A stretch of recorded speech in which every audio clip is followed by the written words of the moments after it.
आपका स्वागत है हमारे इस विशेष वीडियो में, जहां हम भगवद गीता के 3 से 8 तक अध्यायों पर चर्चा करेंगे। भगवद गीता जो महाभारत का एक महत्वपूर्ण हिस्सा है, हमें जीवन के विभिन्न पहलुओं पर गहन ज्ञान प्रदान करती है। तीसरा अध्याय।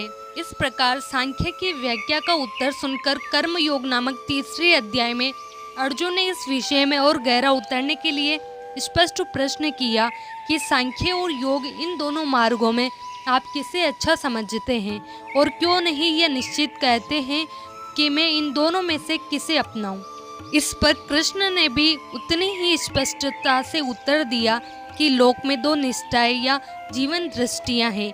सांख्यवादियों के लिए ज्ञान योग है और कर्म मार्गियों के लिए कर्म योग है। यहाँ कोई व्यक्ति कर्म छोड़ ही नहीं सकता। प्रकृति तीनों गुणों के प्रभाव से व्यक्ति को कर्म करने के लिए बाध्य करती है। कर्म से बचने वालों के प्रति एक बड़ी शंका है, वह यह कि वे ऊपर से तो कर्म छोड़ बैठते हैं, पर मन ही मन उसमें डूबे रहते हैं। यह स्थिति असहाय है और इसे कृष्ण ने गीता में मिथ्याचार कहा है। मन में कर्मेंद्रियों को रोककर कर्म करना ही सरल मानवीय मार्ग है। कृष्ण ने चुनौती के रूप में यहाँ तक कह दिया कि कर्म के बिना तो खाने के लिए अन्न भी नहीं मिल सकता। फिर कृष्ण ने कर्म के विधान को चक्र के रूप में उपस्थित किया। न केवल सामाजिक धरातल पर भिन्न व्यक्तियों के कर्म चक्र औरों की तरह आपस में पिरोए हुए हैं, बल्कि पृथ्वी के मनुष्य और स्वर्ग के देवता दोनों का संबंध भी कर्म चक्र पर आश्रित है। प्रत्यक्ष है कि यहाँ मनुष्य कर्म करते हैं, कृषि करते हैं और देवी शक्तियाँ वृष्टि का जल भेजती हैं। अन्न और परजन्य दोनों कर्म में उत्पन्न होते हैं, एक में मानवीय कर्म, दूसरे में देवी कर्म। फिर कर्म के पक्ष में लोक संग्रह की युक्ति दी गई है, अर्थात कर्म के बिना समाज का ढांचा खड़ा नहीं रह सकता। जो लोक के नेता हैं, जनक जैसे ज्ञानी हैं, वे भी कर्म में प्रवृत्ति रखते हैं। कृष्ण ने स्वयं अपना ही दृष्टांत देकर कहा कि मैं नारायण का रूप हूँ, मेरे लिए कुछ कर्म शेष नहीं है, फिर भी तंद्रा रहित होकर कर्म करता हूँ और अन्य लोग मेरे मार्ग पर चलते हैं। अंतर इतना ही है कि जो मूर्ख है वे लिप्त होकर कर्म करते हैं, पर ज्ञानी असंग भाव से कर्म करता है। गीता में यही एक अभिप्राय शब्द बुद्धि भेद है, अर्थात जो साधारण समझ के लोग कर्म में लगे हैं, उन्हें उस मार्ग से उखाड़ना उचित नहीं, क्योंकि वे ज्ञानवादी बन नहीं सकते, और यदि उनका कर्म भी छूट गया तो वे दोनों ओर से भटक गए। नित्य कर्म करने वाले की श्रेष्ठता। चौथा अध्याय।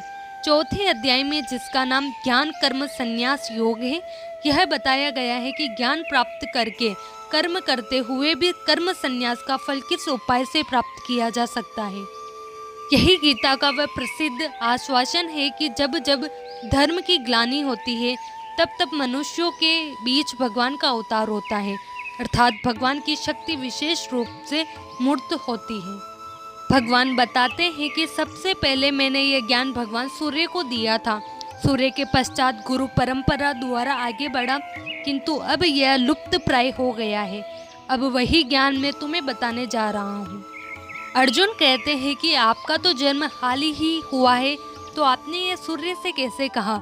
तब श्री भगवान ने कहा है कि तेरे और मेरे अनेक जन्म हुए, लेकिन तुम्हें याद नहीं, पर मुझे याद है। श्री कृष्ण कहते हैं कि जब जब धर्म की हानि और अधर्म की वृद्धि होती है, तब तब मैं अपने स्वरूप की रचना करता हूँ। साधुओं की रक्षा के लिए, दुष्कर्मियों का विनाश करने के लिए, धर्म की स्थापना के लिए मैं युग युग में मानव के रूप में अवतार लेता हूँ। पांचवा अध्याय। पांचवें अध्याय कर्म संन्यास योग नामक में फिर वही युक्तियाँ और दृढ़ रूप में कही गई है। इसमें कर्म के साथ जो मन का संबंध है, उसके संस्कार पर या उसे विशुद्ध करने पर विशेष ध्यान दिलाया गया है। यह भी कहा गया है कि ऊंचे धरातल पर पहुंचकर सांख्य और योग में कोई भेद नहीं रह जाता है।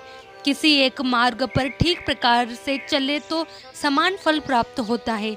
जीवन के जितने कर्म हैं, सबको समर्पण कर देने से व्यक्ति एकदम शांति के ध्रुव बिंदु पर पहुंच जाता है और जल में खिले कमल के समान कर्म रूपी जल में लिप्त नहीं होता। भगवान श्री कृष्ण इस अध्याय में कर्म योग और साधु पुरुष का वर्णन करते हैं तथा बताते हैं कि मैं सृष्टि के हर जीव में समान रूप से रहता हूँ, अतः प्राणी को समदर्शी होना चाहिए। छठा अध्याय आत्म संयम योग है, जिसका विषय नाम से ही प्रकट है। जितने विषय हैं उन सब से इंद्रियों का संयम यही कर्म और ज्ञान का निचोड़ है। सुख में और दुख में मन की समान स्थिति इसे ही योग कहते हैं। सातवें अध्याय की संज्ञा ज्ञान विज्ञान योग है। ये प्राचीन भारतीय दर्शन की 2 परिभाषाएं हैं। उनमें भी विज्ञान शब्द वैदिक दृष्टि से बहुत ही महत्वपूर्ण था। सृष्टि के नाना तत्व का ज्ञान विज्ञान है और नाना तत्व से एक तत्व की ओर प्रगति ज्ञान है। ये दोनों दृष्टियां मानव के लिए उचित है। इस प्रसंग में विज्ञान की दृष्टि से अपरा और परा प्रकृति के इन 2 रूपों की जो सुनिश्चित व्याख्या यहाँ गीता ने दी है वह अवश्य ध्यान देने योग्य है। अपरा प्रकृति में 8 तत्व है, पंचभूत, मन, बुद्धि और अहंकार, जिस अंड से मानव का जन्म होता है।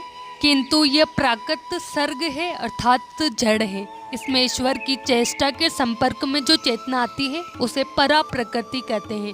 वही जीव है। 8 तत्वों के साथ मिलकर जीवन 9वां तत्व हो जाता है।